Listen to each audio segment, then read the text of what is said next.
In the depths of the human psyche lies a question that haunts us through sleepless nights and whispered doubts. Are we bound by what we're born with, or can we transcend the invisible chains of limitation? The 12th century Andalusian mystic Ibn Arabi, known as the greatest master, offered an answer that still echoes through the corridors of time, one that challenges everything we've been told about genius, talent, and the boundaries of human potential. Ibn Arabi's philosophy wasn't built on the fragile foundation of innate gifts or genetic lottery wins. Instead, it rested on a radical premise that would make modern psychologists take notice, that real knowledge cannot come from imitating others, but must be discovered through direct realization.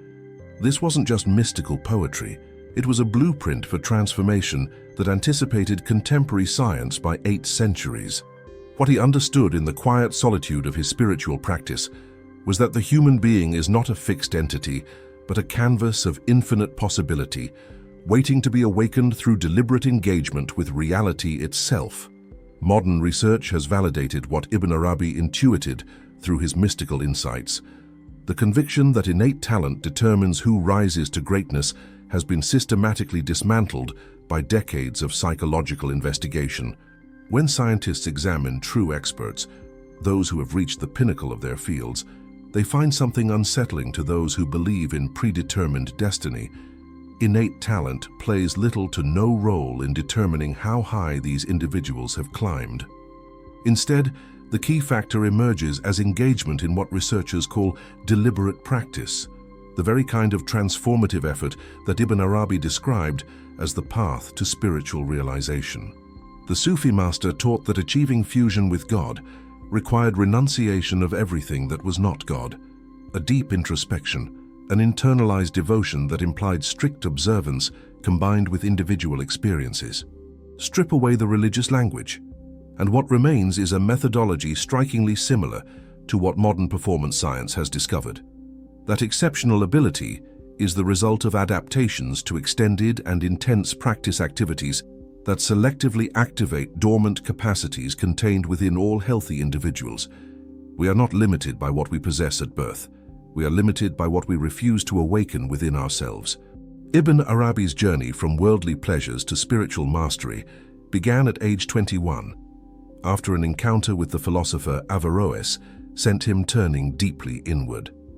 This wasn't a sudden illumination, but a deliberate choice, a conscious decision to pursue divine knowledge through kashf, unveiling, and spiritual discipline. The transformation required wasn't magical. It demanded what he called ascent to the real, a systematic progression through states and stages that the Sufi must navigate with precision and unwavering commitment. Each step built upon the previous one, each revelation earned through sustained effort and the refinement of perception. The heart, in Ibn Arabi's system, was the organ of spiritual perception, but not the sentimental heart of greeting cards and popular romance. This was the heart as an instrument requiring cultivation, polishing, and development through practices like spiritual recollection and meditation. The untrained heart, clouded by desire and distraction, could perceive nothing beyond surface appearances, but the heart that had been methodically refined through practice became capable of reflecting divine realities, became, in his words, the throne of the all-merciful, embracing all of creation. The question is not whether you have the capacity for this transformation. The question is whether you're willing to undertake the work that transformation demands. Consider what psychology now calls the growth mindset versus the fixed mindset, a distinction that Ibn Arabi understood intimately, though he expressed it through different vocabulary. Those with a growth mindset believe abilities can be developed over time, viewing all experiences as learning opportunities rather than verdicts on inherent worth. They create a passion for learning instead of a hunger for approval, putting energy into growth rather than into maintaining the illusion of effortless brilliance. This is precisely the orientation Ibn Arabi embodied when he turned away from worldly status and began his decades-long journey through Islamic lands, seeking teachers, absorbing knowledge, and refining his understanding through direct experience. The danger of believing in natural talent is that it breeds complacency. When people are praised for innate ability, they become unwilling to engage in tough, targeted practice, They choose tasks that display existing skills, but avoid situations where failure is likely. Over time, their growth stalls while those committed to improvement, those willing to embrace what Ibn Arabi called the necessary renunciation of comfortable illusions, gain ground inexorably. The naturals plateau because they've built their identity on being special rather than on becoming capable. They've mistaken the starting point for the destination. Ibn Arabi developed what he termed spiritual realization, al-tahqiq, through what he called daily awakening. This wasn't occasional inspiration or sporadic effort. It was systematic, relentless, and structured. He described the stages of the Sufi path as ascending waypoints or manzils that unveiled increasingly profound levels of insight. Each level required integration and assimilation of particular qualities before the next could be accessed. This mirrors exactly what contemporary research has discovered about expertise. It develops through progressive challenges that stretch current abilities without overwhelming them, creating what psychologists call the challenge skills balance, necessary for deep learning and flow states. The modern science of deliberate practice reveals that exceptional performers engage in structured activities specifically designed to enhance performance, incorporating immediate feedback, requiring significant concentration, and often lacking inherent enjoyment. This description could have come directly from Ibn Arabi's writings on the Sufi path. The spiritual discipline he prescribed involved isolation, asceticism, and rigorous self-examination.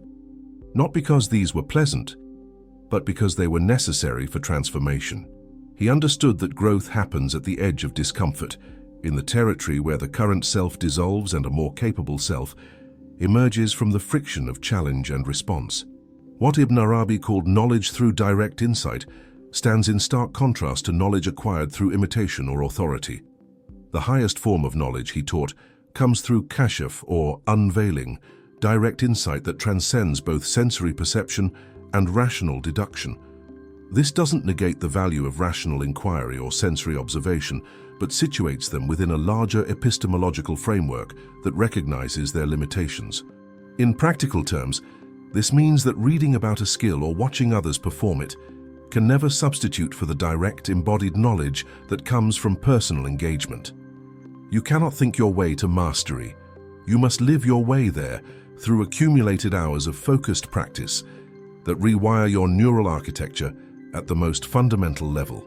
The concept of the perfect human, Insan Kamil in Ibn Arabi's system, represents the culmination of spiritual development, a state achieved not through genetic blessing, but through systematic transformation.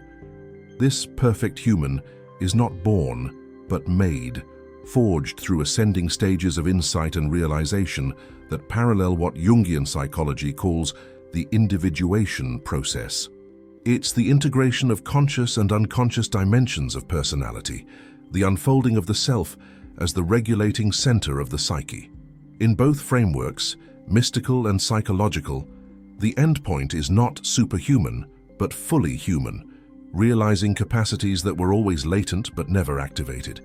Ibn Arabi's teachings emphasized that divine truth manifests differently according to the spiritual needs and aptitudes of its recipients. This recognition of individual difference is crucial for understanding the path to mastery. There is no single route, no universal timeline, no standardized curriculum that works identically for everyone. What remains constant is the requirement for engagement, for showing up repeatedly to the work of transformation, for refusing the seductive comfort of believing that excellence belongs only to the specially gifted. The path adapts to the traveler, but the traveler must walk it. No one else can do that work for you. Research into expert performance shows that what appears as early talent is often the result of factors like motivation, parental support, access to quality training, and early starting ages for practice. The child prodigy didn't necessarily possess superior genetic endowment. They possessed superior environmental conditions and accumulated engagement in deliberate practice from a young age. This should be liberating rather than discouraging. It means that beginning later doesn't preclude excellence. It simply requires acknowledging the accumulated hours that separate current ability from desired ability, then committing to closing that gap through structured effort. Ibn Arabi spent decades traveling through Mecca, Baghdad, Cairo, and Damascus, absorbing knowledge, engaging with scholars, and refining his philosophical and mystical ideas. His monumental works, including Futuhat al-Makkiyah, the Meccan Revelations, emerged not from sudden inspiration, but from this extended period of intensive study, practice, and creative synthesis. He wrote approximately 500 works over his lifetime, each one representing not just theoretical knowledge, but integrated understanding, earned through direct experience. This is the difference between knowing about something and knowing it, the difference between intellectual comprehension and embodied mastery. The heart's imaginal perception, in Ibn Arabi's system, must be cultivated through specific practices. The practice of spiritual recollection, dhikr, and meditation, muraqabah, polishes the heart's mirror, enabling it to reflect divine realities more perfectly. Remove the religious context, and what remains is a description of how focused, repetitive practice refines perceptual and cognitive abilities. Musicians develop the ability to hear harmonic relationships that non-musicians cannot perceive. Chess masters see patterns on the board that novices experience as chaos. Mathematicians develop intuitions about abstract structures that feel foreign to the uninitiated. In each case, the difference isn't genetic. It's the result of sustained practice that has literally rewired the brain's processing architecture. One of Ibn Arabi's most profound contributions was his concept of wahdat al-wujud, the unity of existence, which posits that all of creation is a manifestation of one reality. While the diversity of the world appears real, it is ultimately an expression of the divine essence taking infinite forms. Applied to human potential, this philosophy suggests that the apparent diversity of talents and abilities masks an underlying unity of capacity. What appears as someone else's gift is simply one manifestation of human potential. What appears as your limitation is simply an undeveloped manifestation of that same potential. The forms differ, but the underlying capacity for development remains constant across all healthy individuals. Nietzsche, echoing insights that Ibn Arabi had articulated centuries earlier, wrote, "Speak not of gifts or innate talents. One can name all kinds of great men who were not very gifted, but they acquired greatness, became geniuses." This wasn't romantic optimism. It was observational accuracy. When you examine the biographies of exceptional performers across domains, you find not supernatural endowment, but extraordinary dedication. You find individuals who, like Ibn Arabi, made a decisive turn toward mastery, and then sustained that orientation through decades of deliberate effort, through periods of doubt and difficulty, through the unglamorous daily work that accumulates into transformative capability. The path Ibn Arabi described involves stages that the practitioner must navigate, events that must be faced, states that must be integrated.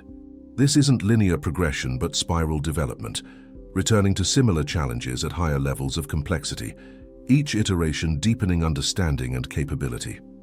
Modern theories of skill acquisition describe similar patterns: initial rapid improvement, plateaus that require persistence to overcome, breakthrough moments followed by new plateaus at higher performance levels.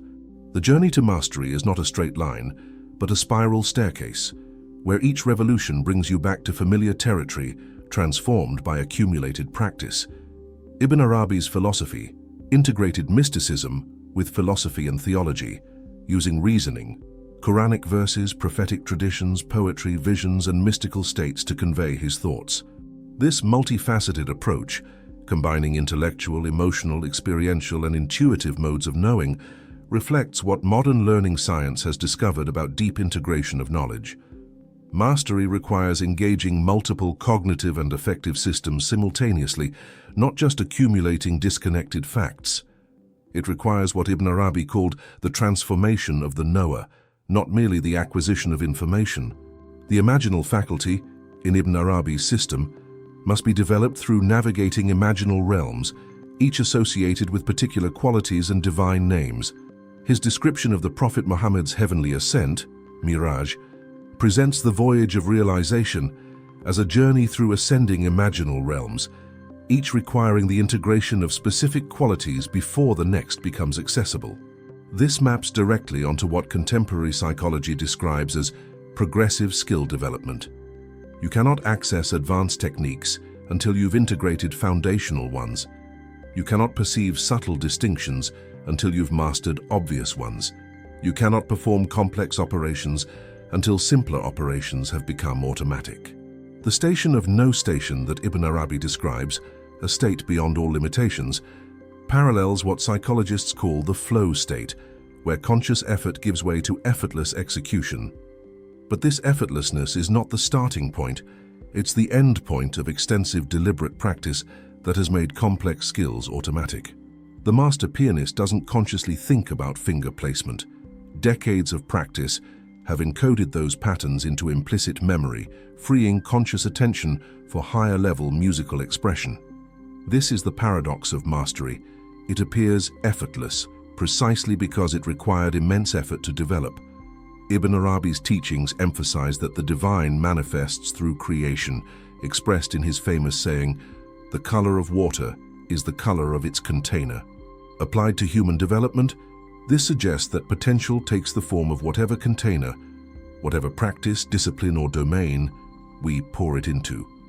The same fundamental human capacity for learning and adaptation can manifest as musical virtuosity, mathematical insight, athletic excellence, or spiritual realization, depending on where and how that capacity is directed and developed. We are not born with fixed containers. We are born with the capacity to shape our own containers through the choices we make about how to invest our attention and effort.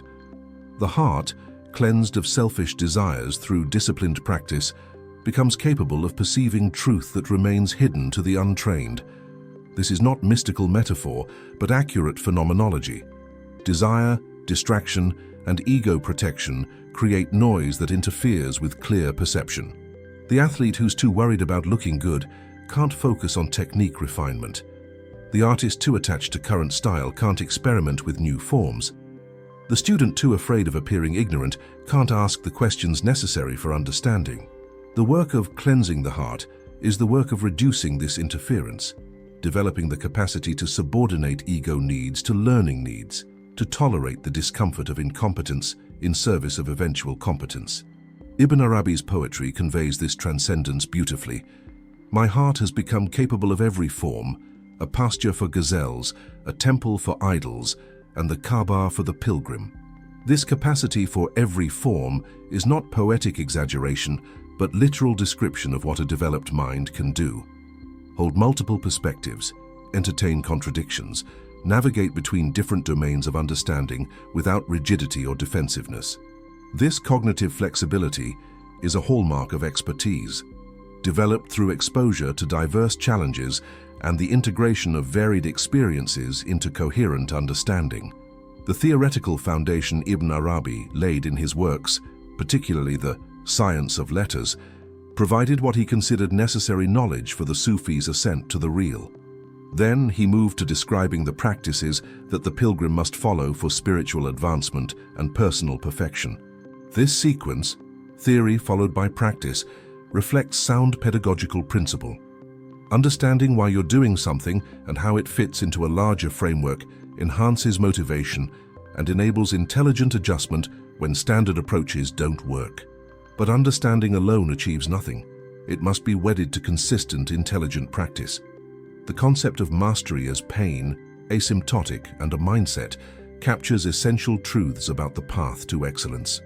It is pain because it demands effort, grit, and deliberate practice, the willingness to repeatedly engage with challenges at the edge of current capability. It is asymptotic because it's impossible to fully realize, which makes it simultaneously frustrating and alluring. There's always another level, always deeper understanding possible. And it is a mindset because it requires seeing abilities not as finite, but as infinitely improvable, precisely the orientation Ibn Arabi embodied and taught. The conditions for flow state, the subjective experience of mastery, require what researchers call a challenge skills balance of approximately 4%. Challenges that stretch but don't overwhelm current skill level. This narrow window explains why mastery requires such precise practice design. Too easy, and you're just going through motions without growth. Too hard, and you're overwhelmed, unable to extract learning from the experience. The sweet spot, What Ibn Arabi might have called the appropriate waypoint for your current level is where transformation happens, where your neurobiology works for you by creating conditions for development and flow. How you view failure determines whether you'll persist long enough to achieve mastery. Early talents who developed fixed mindsets never learned to persist and improve upon process. They expected continued effortless success and abandoned pursuits when difficulty emerged. A mastery mindset, in contrast, means willingness to be incompetent even publicly, because that incompetence is the necessary starting point for all development. Ibn Arabi demonstrated this when he abandoned worldly status and comfort to become a beginner in spiritual practice, accepting the humiliation and uncertainty that accompanies the early stages of any demanding discipline. The beginner's mind, approaching each practice session with fresh attention rather than routine repetition, is essential for continued growth.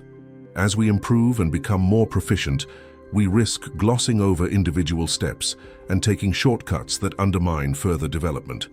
This is why masters often return to fundamentals, not because they've forgotten them, but because they can now perceive subtleties in basic techniques that were invisible when they were novices. The practice doesn't change, but the practitioner's capacity to extract learning from it continues to deepen. Ibn Arabi's claim to be the seal of the saints, a unique position that went unchallenged for centuries, emerged not from grandiosity, but from his systematic transformation through decades of practice. This wasn't inherited status or genetic gift. It was earned through the kind of sustained engagement that modern science has shown is necessary for exceptional performance. His influence on Islamic thought for over 700 years stems not from charisma or political power, but from the depth of integrated understanding he achieved and articulated through approximately 500 written works. The distinction between a performance mindset and a mastering mindset illuminates the path forward. A performance mindset focuses on displaying current abilities, avoiding situations where inadequacy might be revealed, seeking validation rather than growth. A mastering mindset focuses on expanding current abilities, deliberately seeking situations that reveal inadequacy as information about where to direct practice effort, seeking capability rather than validation. Guess which mindset Ibn Arabi embodied when he left comfortable Seville to wander through Islamic lands, studying with different teachers, exposing himself repeatedly to new challenges and unfamiliar perspectives. Champions become outstanding not through raw brilliance, but because they seek out discomfort, embrace correction, and sustain effort when it matters most.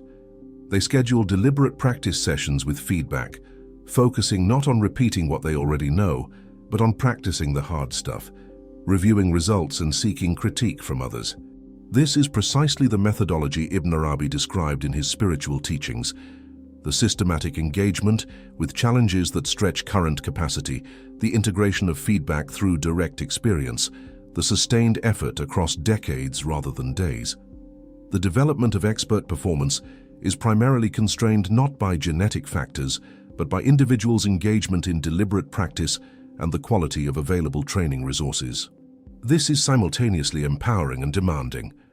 Empowering because it means that excellence is not reserved for the genetically fortunate. Demanding because it removes the comforting excuse of limited talent if you're not achieving what you want to achieve. The explanation lies in insufficient or poorly designed practice, not in immutable biological constraints. The question shifts from "do I have what it takes" to "am I willing to do what it takes?" Ibn Arabi's epistemology integrated multiple modes of knowing: sensory, rational, and direct insight through unveiling. This comprehensive approach to knowledge reflects what research on expertise has discovered. Exceptional performers develop multiple representational systems for their domain, able to think about problems visually, kinesthetically, abstractly, intuitively, and analytically depending on what the situation requires. They've built rich, interconnected knowledge structures through thousands of hours of engaged practice that has created neural architecture unavailable to novices, regardless of the novice's theoretical intelligence. The Sufi path, as Ibn Arabi described it, is synonymous with becoming the perfect human, not through achieving superhuman powers, but through realizing human potential. This is the critical insight that connects 12th century mysticism to 21st century performance science. Excellence is not about transcending human limitations, but about actualizing human possibilities. We are not trying to become something other than human. We're trying to become fully human, to activate capacities that exist in all of us but remain dormant without deliberate cultivation. Rumi's methodology, which complemented Ibn Arabi's, emphasized that certain forms of knowledge require transformation of the knower rather than merely accumulating information. This challenges the modern separation between objective knowledge and subjective experience, suggesting that deeper understanding of reality requires integration of intellectual, emotional, and spiritual faculties. In practical terms, this means that mastery of any complex domain requires not just learning techniques, but transforming your identity, your perceptual capacities, your automatic responses, becoming, through practice, a different kind of person than you were when you began. The journey Ibn Arabi described from worldly pleasures to spiritual mastery, from scattered attention to focused devotion, from superficial knowledge to direct realization, is available to anyone willing to pay the price in sustained effort. The price is not genetic gifts or inherited advantage. The price is thousands of hours of deliberate practice, the willingness to repeatedly face your current limitations, the courage to persist through plateaus and setbacks, the discipline to maintain focus when motivation wanes, the humility to remain a beginner in your orientation even as you gain expertise in your performance. His concept of the unity of existence suggests that the division between talented and untalented is itself an illusion. There is only the one reality manifesting through infinite forms, some developed, some undeveloped, some actualized, some potential, some cultivated through practice, some lying dormant for lack of engagement. The musician and the non-musician don't inhabit different universes of capacity. They've simply directed their practice efforts toward different domains, activating different latent abilities through different patterns of deliberate engagement. The path to exceptional performance, whether in spiritual realization or worldly expertise, follows principles that Ibn Arabi understood experientially and that modern science has verified empirically. Begin where you are, not where you wish you were. Engage in structured practice designed to stretch current capabilities. Seek feedback that reveals gaps between current and desired performance. Persist through plateaus by adjusting practice methods rather than abandoning the pursuit. Integrate learning across multiple dimensions: intellectual, physical, emotional, intuitive. Transform your identity from someone who has abilities to someone who develops abilities. Maintain beginner's mind, even as expertise accumulates. The mystic's journey and the master's journey are the same journey, described in different languages. Both require renunciation, not of the world but of the illusion that excellence comes without effort, that transformation happens without practice, that mastery is reserved for the specially gifted rather than earned through deliberate cultivation. Both require what Ibn Arabi called daily awakening, showing up consistently to the work of development, not when inspired but especially when uninspired, trusting the process when results aren't yet visible. Ibn Arabi's life demonstrates that becoming exceptional is not about discovering hidden talent, but about systematically developing latent capacity through decades of intelligent, focused practice. He wasn't born the greatest master, he became the greatest master, through the cumulative effect of thousands of choices to engage deeply rather than superficially, to seek challenge rather than comfort, to transform understanding into embodied wisdom through direct experience. Every work he wrote, every insight he articulated, every level of realization he achieved was built on the foundation of sustained practice and unwavering commitment to the path he had chosen. The question is not whether you possess talent for what you want to master. The question is whether you're willing to undertake the kind of systematic, sustained practice that develops mastery. The question is whether you're prepared to view your abilities as infinitely improvable rather than fixed at birth. The question is whether you can maintain commitment through the unglamorous middle years when progress is slow and plateaus are frequent. The question is whether you can embrace the identity of a perpetual beginner, always finding new subtleties to explore in fundamentals you thought you'd mastered. Ibn Arabi's teachings, filtered through centuries of mystical tradition and now validated by contemporary performance science, offer a path forward that is simultaneously challenging and hopeful. Challenging because it demands everything you have, your time, attention, persistence, and willingness to fail repeatedly on the way to eventual success. Hopeful because it removes the arbitrary barriers of genetic determinism and inherited advantage, revealing that the path to excellence is open to anyone willing to walk it with sufficient dedication and intelligence. The heart must be polished through practice. The mind must be refined through deliberate challenge. The skills must be developed through structured engagement that progressively expands capacity. This is not mystical metaphor, but practical methodology, equally applicable whether your aim is spiritual realization, artistic excellence, athletic performance, intellectual mastery, or any other domain of human achievement. The principles remain constant, even as the specific practices vary across domains. We are not born masters. We become masters through the cumulative effect of sustained, deliberate practice. We are not limited by talent. We are limited by the quality and quantity of our practice engagement. We are not fixed entities, but processes of becoming, capable of transformation that would seem miraculous if we didn't understand the mechanics of how focused practice rewires neural architecture over time. This is the truth that Ibn Arabi discovered through mystical practice, and that modern science has confirmed through empirical investigation. Human potential is not a lottery, but a practice, not an inheritance, but an achievement, not a gift, but a cultivation. The path Ibn Arabi walked from worldly young man to the greatest master is the same path available to you in whatever domain you choose to pursue. It begins with a decision to turn inward, to commit to development rather than display, to value growth over validation. It continues through thousands of hours of deliberate practice, each hour building microscopic adaptations that accumulate into transformative capability. It persists through doubt, difficulty, and plateaus by maintaining focus on process rather than outcome, on daily practice rather than distant achievement.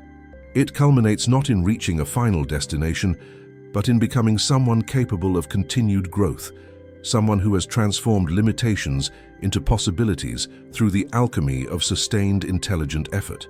The unity of existence that Ibn Arabi taught applies to human potential itself.